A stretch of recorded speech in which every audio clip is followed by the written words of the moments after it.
Hello and welcome to a new video for Precalculus Math UC. We're going to do lesson 7, which is about angles being in the coordinate plane.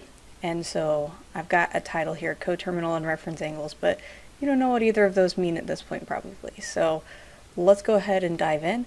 If you would like to go to my website and download a free notes page so you can use it to follow along, click the link in the description, or it should show up above my head. That's an option too. And we'll go ahead and get started. Okay, so what we've been doing so far is we've been focusing on right triangles, which are great because we've got the whole sine, cosine, tangent, Pythagorean theorem, all those things are great. But we're going to extend what we can do with our trig functions by saying, well, what if our angles don't fit in a normal right triangle? So some vocabulary to help us out with this. An angle is something that's made up of two rays, and we would call those two rays, we could call them an initial side and a terminal side. It doesn't really matter which one is which. Initial would be the same as like the beginning side. Terminal means end, so we have like a beginning side and an end side. End side, not inside, end side. So the idea is that for simplicity, let's just put all of our angles into what's called a standard position. So the way that standard position works is we put the vertex of the angle at the origin, we put the initial side at the positive x-axis, and then we count our angles as being positive if we go counterclockwise and negative if we go clockwise. Now, if you remember back to how quadrants are named, you might be thinking, okay, is that why the quadrants are named that way? I don't know what role it actually played in the naming of the quadrants, but our quadrants actually go counterclockwise whenever we name them, 1, 2, 3, 4, and it starts with the first quadrant in the top right, which is if you're counting from the x-axis being 0, makes sense. So we've got that connection we can make. Otherwise, we could argue all day if we wanted to about how much sense it makes for 0 degrees to be here and to go counterclockwise, but we've been doing it this way for so long, I doubt we're going to make much progress in getting it changed. So this is how standard position works. We put our angles at 0 degrees and then we rotate them around. Positive is counterclockwise, but we could have negative angles. We can now talk about the idea of having negative 30 degrees, not just positive 30 degrees. And what the negative does is it means go the opposite direction. So that's pretty cool. So let's go into a little bit more detail about drawing angles. So one idea is to just make sure we're clear here. If this is 0 degrees and this direction is positive, my question for us would be, what angle would it be to be straight up and down on the y-axis? So think about what kind of angle this right here looks like. That's a right angle, right? So straight up and down here would be 90 degrees, and in fact each of our quadrants kind of is 90 degrees, so we could put 90 degrees straight up and down. That would make over here on the left side 180 degrees. It would make down here at the bottom 270, and then if we kept going right, we'd actually get another angle for 0 degrees, which would be called 360, and we could continue to go around and around and around.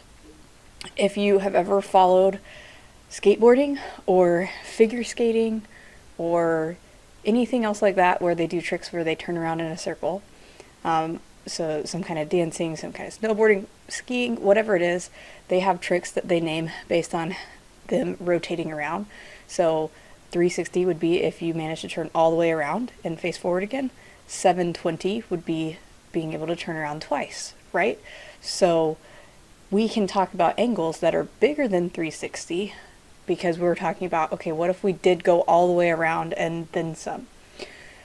So that idea suggests to us that any angle we think of actually has an infinite possibility of names. This is what we call coterminal angles. Coterminal angles means we have the same angle, but we're naming it different names. So maybe we've gone around the circle a whole time before we get to that angle.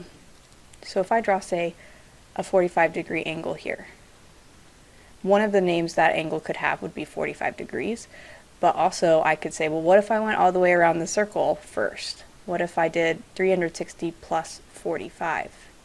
Well, that's going to give me 405. Another name for 45 degrees would be 405. And we could keep doing that. We could keep adding 360 as many times as we want and get new names for our angle.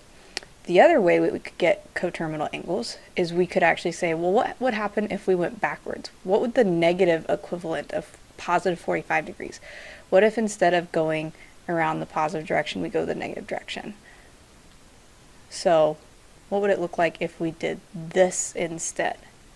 So that would be negative 90, negative 180, negative 270 to get straight up and down here. And then we'd have whatever this amount is, which since it's 45 on this side, it has to add up to be 90 degrees. This side would be 45 as well. And so that means that we would have negative 270 plus negative 45, which is negative 315. So this angle to get around to 45 degrees would be the same thing as saying negative 315 degrees. So we can name these things different things, and there's various reasons why we would choose to do that. Maybe it makes sense in the context of a problem. I would say for the most part, the negative angles make more sense whenever we would have a smaller negative angle than what the positive is. So maybe if our angle is down here in the fourth quadrant, maybe it's easier to talk about this as being negative 45 versus saying that it's positive 315. So we've got this idea that we can name things multiple things. We also just have this idea that we kind of need to get the hang of trying to draw these angles in their location. If you're just given a random angle to try to put somewhere on here, like let's say that we wanted to put 120 degrees, we want to draw that angle, well, we don't even need to actually draw the initial side because we just assume it's there. So you don't need to make any effort here to draw that side. We just need to draw the terminal side. That's one of the bright sides, the standard position. So let's think about how far 120 is. If I go this far, I'm at 90. So how much do I have left to go after 90? I would have 30 more, right? Because 120 minus 90 is 30. That means I need to attempt to make what looks like this part needs to be 30, right? 30, 90 together, that makes 120. So now I've got the angle, I've got it in the right quadrant, and we can think about some things about that angle now that we know where it's drawn. This actually leads us to this idea of reference angles. So we can find sine, cosine, and tangent of any angle we want to, and we do that again by drawing right triangles. But you may be thinking, okay, well, that situation where we were in the second quadrant, if I try to draw a triangle, it's not a right triangle anymore, right? It's bigger than a right triangle. So what we do is we force it to be a right triangle. We do what's called making a reference angle. And we do that by drawing a line either straight down or straight up from our angle. So in the first quadrant, it would be super easy, hopefully, to see how we could make this have a right triangle, right? Just drawing straight down. And that means whatever this angle is, kind of attempted to make these look like 45-degree angles. So if that's a 45-degree angle, then that's our reference angle because that's the angle we can use to find sine of 45, cosine of 45, whatever it is. We can use this triangle to find that information. Whereas on the second situation where we've got our angle in quadrant 2, you might be thinking, oh, let's just draw it over to the y-axis. We technically could, but as we're doing reference angles, we actually try to do it consistently the same way every time. So we always draw either up or down to the x-axis. So we would make this triangle by going down to the x-axis. I attempted to make this be a variety of 45-degree angles, right? So what I'm saying is this maybe was originally 135 because that's 90 plus 45. So this angle inside that we would use for this triangle we've drawn is a reference angle of 45 degrees. And that helps us fill in the rest of this triangle. If you haven't thought about it recently, 45, 45, 90 triangles are special right triangles. Because this is 45, I actually can say that my sides are 1, 1, square root of 2 on each of these. Now, there's an added thing that happens because we're over in the second quadrant. Because if I am thinking about this line right here, this line is not a positive 1 if we're in the second quadrant. It would actually be a negative 1 because our x values to the left, are negative x values. Our y values up are still positive, so that would be a negative 1 and a positive 1. So our hypotenuse is always going to be positive. The reasoning behind that, I think, is really we could say it's negative sometimes if we wanted to, but it doesn't work out as well for our math. Like if we're doing the Pythagorean theorem, for instance, and we do negative 1 squared plus 1 squared, and we square root it, we usually say, well, that square root's going to be a positive because we're talking about distance, so that's a reason for it to be positive. And it just, the math works out better and tends to make it be positive. If later on this, ends up being more obvious why, I'll point it out. I think we'll see later why it's positive, or why it makes sense it's positive. Okay, what if our angle's in the third quadrant? How do we draw this triangle? We're going to draw straight up from this endpoint right here and make our right triangle. And like I said, each of these is supposed to be some variation of 45. So actually this reference angle I'm saying is 45. This angle to get all the way around would have been 180 plus 45, which is 225. So here we've got 45 degrees as our reference angle. Our sides for this triangle, we'd have to go left, which is negative 1. We'd have to go down, which is negative 1. And our hypotenuse, again, is square root of 2. And then our final situation here with this angle in the fourth quadrant, like I said, again, we draw either straight up or straight down. So straight up, this part right here is 45 degrees. That's the part we care about because it's the part that's in our right triangle. That's why we're using that angle and not other angles. And then we can say, okay, we went right, which is positive 1. We went down, which is negative 1. And we had our hypotenuse, which is square root of 2. If you've not already refreshed yourself on special right triangles, it is going to be important. So I have a video about special right triangles. I'll put it in the description so that you can check that out if you'd like to. So having these reference angles helps us basically to be able to come up with what sine, cosine, and tangent are for things like our special right triangles, where otherwise we may not realize that we could do it. Maybe if we have sine 225, we might not have that memorized, that 225 is the same as having a certain kind of 45 degree angle. But if we draw it and use the reference angle, then we can figure out what it is without having to use our calculator. So now I'm going to go through examples. These examples are really similar to what's in our workbook for lesson 7 in Math UC. So if you are working through the workbook and getting stuck, one way to help you out is to look back at these examples. And if that isn't helpful enough, leave a comment, message me if you're actually in my class, and we'll figure it out. I do think this is probably, I think this is the hardest conceptual lesson we've done so far. You might say, no, last time with the word problems was harder, and that's fair. But I do think that this has a lot of new concepts, and that makes it tricky. So let's give it a try. Example 1, for each angle, name the quadrant where the terminal side stops and the reference angle. So 2 things we need to do here. I would suggest that you draw the angle. And by the way, my vertical and horizontal, actually all the lines I draw on the computer have a tendency to be pretty terrible because I am using a writing tablet and I can't actually see what I'm writing. So I'm sorry if they're bad. So here's my x and my y axis. Negative 175. If it would help you to label kind of your quadrant lines here, your x and your y axis, 0 is here on the right. We're doing a negative angle, so maybe let's label, this would be negative 90, this would be negative, 180. Oh, so if I want to draw negative 175, that means I need to almost go to negative 180 and be 5 degrees shy, right, of negative 180. Because my reference angle is, if I draw a triangle up to the x-axis from here, what is this angle that would be inside?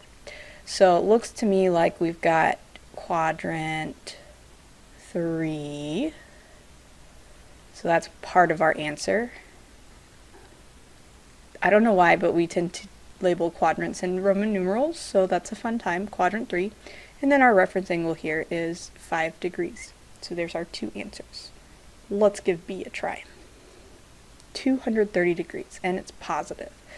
So I'm going to draw a picture to help me. It could be that you can visualize this in your head. If so, that's great.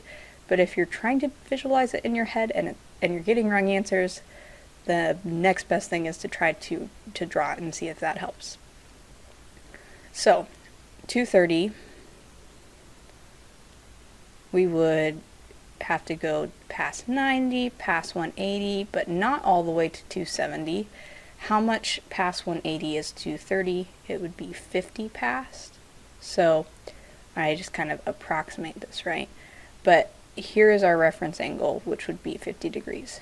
This was quite by accident that both of these ended up being quadrant 3. That's what happens when you just pick a random number out of nowhere, but our reference angle is different. It is 50 degrees. How about 505 degrees? Let's draw our x and y axis. We've got 0, 90. You may have already had the thought that, that's bigger than 360. So how do we approach that? We subtract 360 to get it to an angle that we can better visualize. Because 360 is going around the circle, all the way around the circle one time. So if I subtract 360, let's see.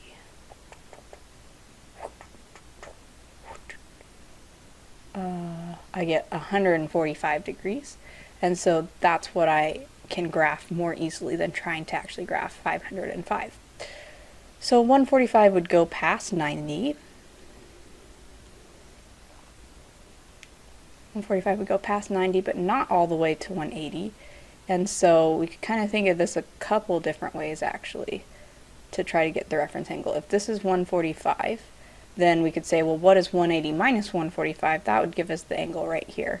That's technically faster than going, okay, how much past 90 is 145 and getting this angle, because then we'd still have to subtract to get the reference angle. Okay, let's do 180 minus 145 to figure out what our reference angle here is. So that's going to give me 5, brings that up to 150. So then that would be 35 degrees. Right here, this angle that's left over is 35 degrees. So that's our reference angle.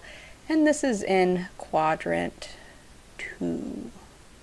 So I think this is not too bad. If you're having difficulty with placing the angle in the right spot, then that's something that you can practice and get better at. So let me know if that's the case, and I'll see if I can get you some practice on that. Example 2 says for each angle, name the quadrant where the terminal side stops, the reference angle, and the value of the ratio in fraction form. Now all of these end up being special right triangles, which is nice because if we know if they're special right triangles, we know that we should be able to get their side lengths, because either what we have is a 30-60-90 triangle or a 45-45-90 triangle. So let's see. A is tangent of 210. Let's draw a 210 degree angle.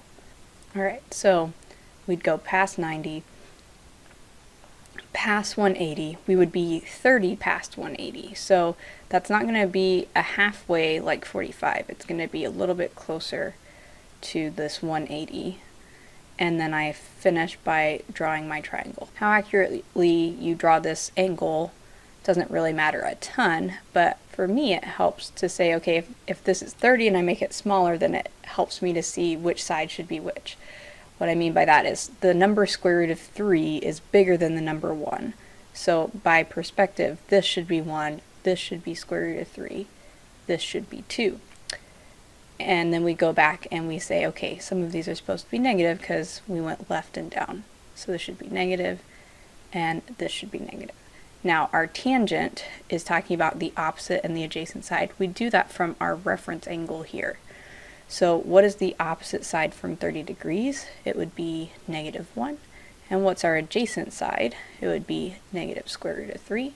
So we'd cancel our negatives and rationalize the square root of 3 that's on bottom, so that we'd get a positive square root of 3 over 3. That's what tangent of 210 degrees is. So that's what one of our answers was. The reference angle that we used was 30 degrees, and our quadrant was 3. So that's the three things it asked us for. Let's do another one. All right, how about negative 135? So negative means to go clockwise. If we went this far, we'd be at negative 90. I'm just doing a really good job of ending up with angles in quadrant 3. Wow. So we want to go down here and say negative 135. That would be in the middle because it's 45 past negative 90. So that's a 45-ish degree angle. That would be our reference angle because this part was 45, this part was 90, right? So that leaves us with 45 degrees for our triangle. Then since it's 45, we can label our sides 1, 1, square root of 2. I personally really like 45, 45, 90 triangles because they're so easy to label. They would both be negative because we went left and down. So we're in quadrant 3. Our reference angle is 45. And it may be that now you're able to kind of see why we care about reference angles, because if we have reference angles, we only need to memorize what happens with these two types of special right triangles instead of trying to memorize what happens with everything else. Although some people just memorize all of it, to each their own. So sine is opposite over hypotenuse, so that'd be negative 1 over the square root of 2, which is overall negative and needs to be rationalized. So that would be negative square root of 2 over 2. So that's our answer. Let's try this next one. So 480 is bigger than 360. We could start off here by saying, well, what would be left over if we subtract 360? 0, 2, 1, 120. So we'd go past 90. We'd go past 90 30 degrees. So that'd be this kind of situation. Or, if we'd rather think of it, we are 60 short of 180. So that's going to go here. And then we can label our triangle because a 30, 60, 90 triangle has sides of 1, square root of 3, and 2. This is the smaller leg, this is the longer leg, and this is our hypotenuse.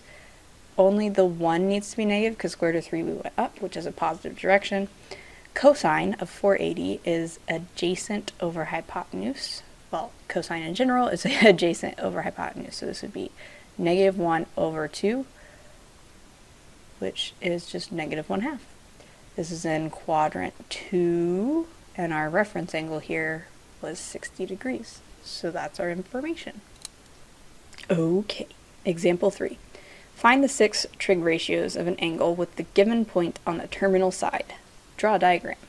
Drawing a diagram here is going to be super helpful. Now, these are not giving us special right triangles, and I know that just because I made them. I checked to see if they would be special right triangles. It doesn't mean they couldn't be special right triangles, but you would have to see things like 1, square root of 3, 2, square root of 2. Those things would have to happen for us to have special right triangles.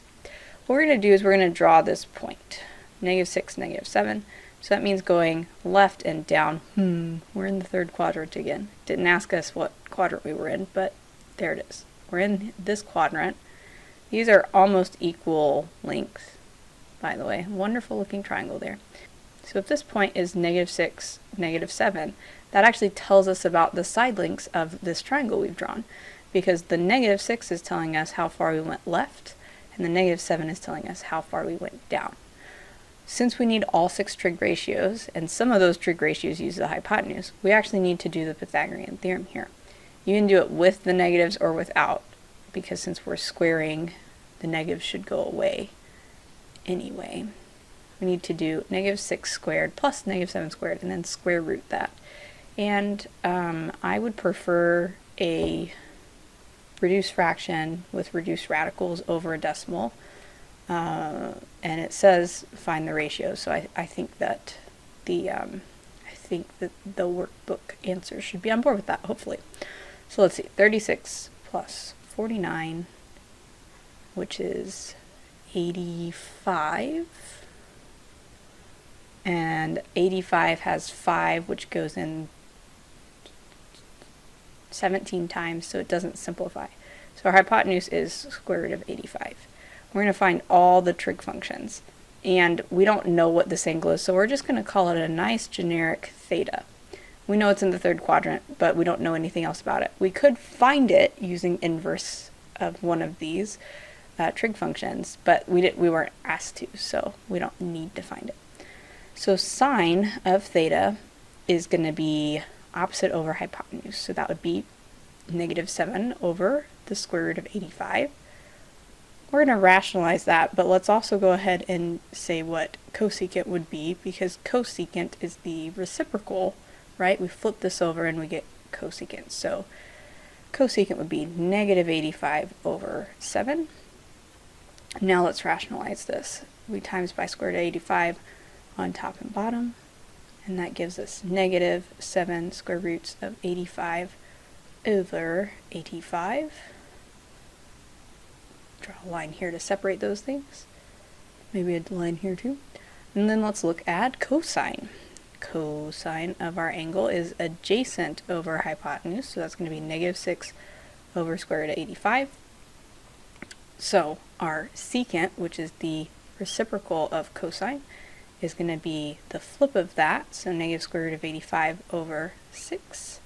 And then we need to rationalize here. If you're able to do it without writing out that you're multiplying by 85, square root of 85 on top and bottom, I think that's great. If not, just keep writing it out, but you should hopefully at some point be like, wow, the same thing kind of happens every time, right? It's like we're moving the square root of 85 up to the top, and it's leaving us with an 85 on bottom. So I don't want to circle that. I haven't circled any of the rest of these. Okay, and then tangent is, let's see, opposite over hypotenuse. So -7 over -6, which gives us +7/6. Cotangent, which is the reciprocal, is going to be the flip of that, 6 over 7. So I went ahead and made there be 2 of these because I just wanted us to have extra practice. This could be a place where you stop the video and say, do I got the hang of this? And try it on your own. But it could be that you're not ready yet. So either way is fine. Pause if you want to. No pressure. I'm going to draw an X and a Y axis here. And I'm going to draw the point 2, -5. So that's right 2 and down 5. So it should be somewhere down here in this fourth quadrant. I'm going to make a right triangle out of that. So I draw the line down to the point, and then this is now a right triangle. I've gone right 2, so this side is 2, and I've gone down 5, so this side is -5. And I'm going to use the good old Pythagorean theorem to find the hypotenuse. So 4 plus 25 is 29, so this should be square root of 29 for our hypotenuse. Now we are ready. Eek. Ugh. That's a beautiful theta.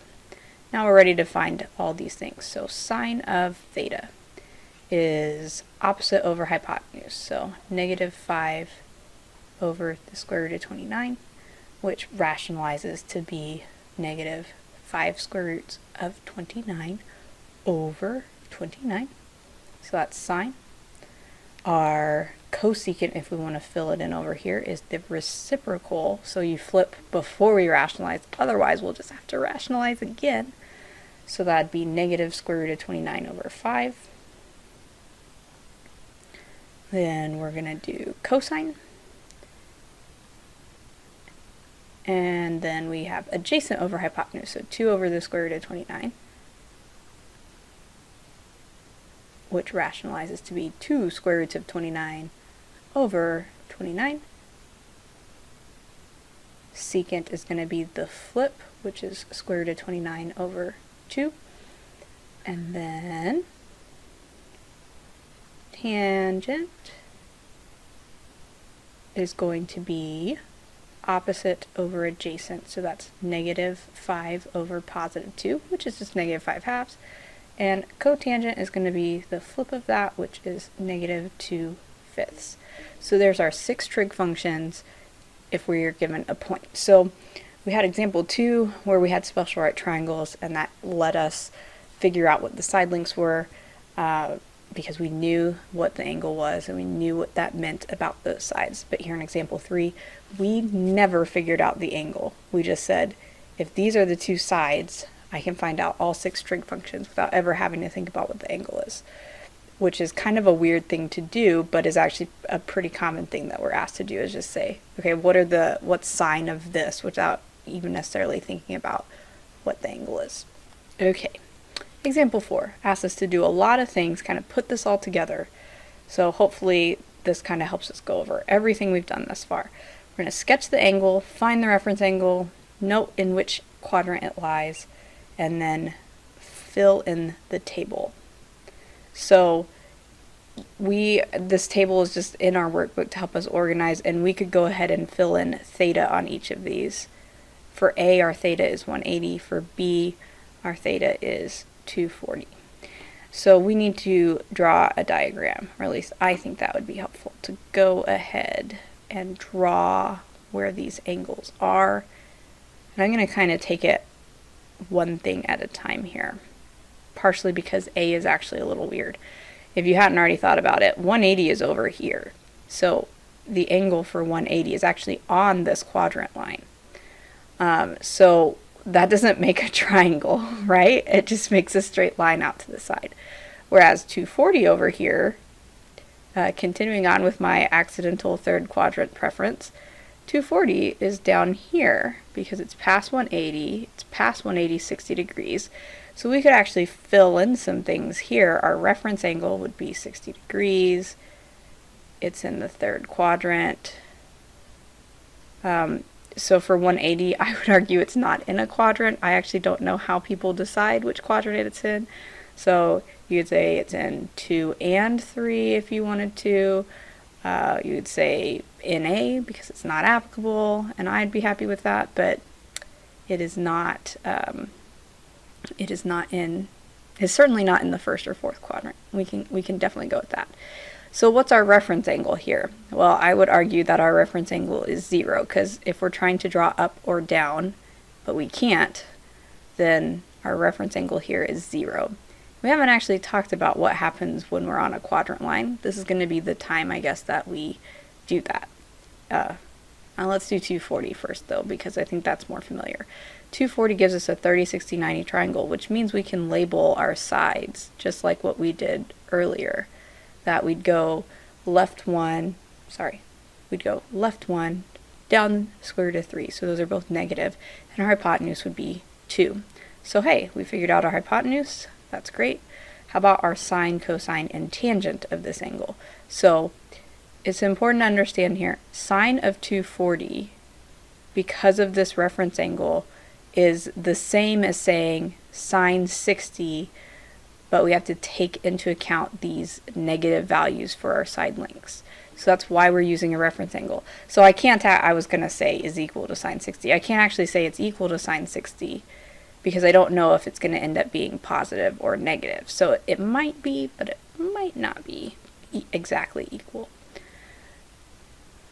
But what we can do is we can look at this and say, okay, well, what is the opposite side over the hypotenuse? So opposite would be negative square root of 3, hypotenuse would be 2.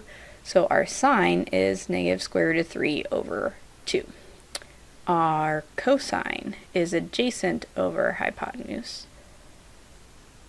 I don't know why I'm writing these because it's in the table, but that's fine. Adjacent is negative 1, hypotenuse is 2, so this would be, I'm writing this in the wrong spot, this would be negative 1/2. And then we'd find tangent, which is opposite over adjacent.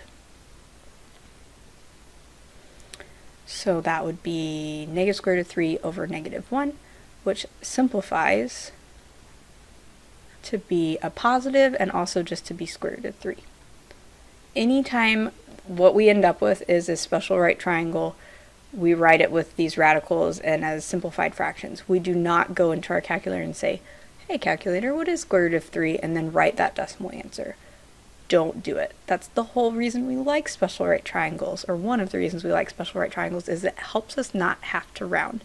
These are angles that if we're going to pick angles to use in the real world, 45, 30, and 60 are super likely that we would pick them just because of how nice they are. And then using these radicals for as long as possible lets us round later and later and later, and helps us prevent having error that kind of keeps happening because we round along the way if we were trying to figure out something in real life. So we figured out all the information for 240. Now let's talk about what happens with this 180 degrees. So we went left forever. We do not have an angle here to help us. What we want to think about is we want to say, well, let's just pick a point on this line, maybe. Let's say that this point is, let's pick something simple, like using 1. This would be a -1 because we went left and we didn't go up or down, so that would be 0. Now, how does that help us? Over here, where we, or I guess on the last one, where we had a point and we're able to find the hypotenuse, we did that by doing the x and the y in the Pythagorean theorem. It gave us the hypotenuse. What happens if we do that here? -1 squared plus 0 squared gives us 1 plus 0 under our square root, which is just square root of 1, which is 1. So as weird as it is to be talking about a hypotenuse when we don't actually have a triangle, our hypotenuse here for 180 would be 1. Our sine, see, this gets even weirder. So this is how I thought about this whenever I was learning this in pre-calculus in high school, and then how I did it in calculus. And it actually wasn't until I was in college that I heard about this thing called the unit circle. At that point, I still didn't really care enough to figure out what the unit circle was. So then, whenever I started teaching pre-calculus as a teacher, then I was like, oh, the unit circle is the thing. I'm going to make a whole separate video on the unit circle and how it can help us with things like this. Essentially, the unit circle is a way that you could memorize sine, cosine, and tangent for any special angle that we have. So all of the quadrant angles, and then all of the 30, 60, 90 angles, and all of the 45, 45, 90 angles. It's kind of like we have two ways of doing this. Either we can say, I'm just going to memorize how to do the reference angles and come up with it each time by drawing a diagram, or we memorize the unit circle. Those are our two ways of going about it. So here we're exploring this idea of what if we just use reference angles. So our sine for theta is opposite over hypotenuse. So here's how I think of this. If we pretend like we've got a triangle, even though we don't,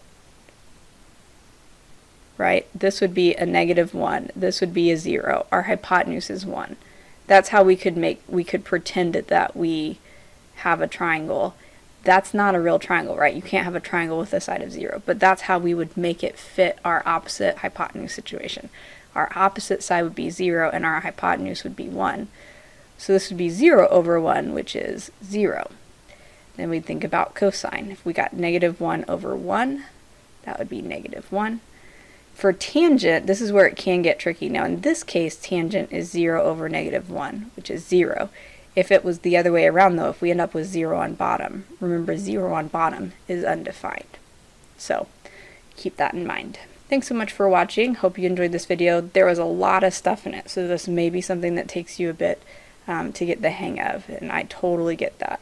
Let me know if there's something I can do to help by commenting, like the video, subscribe, and I'll see you in the next video.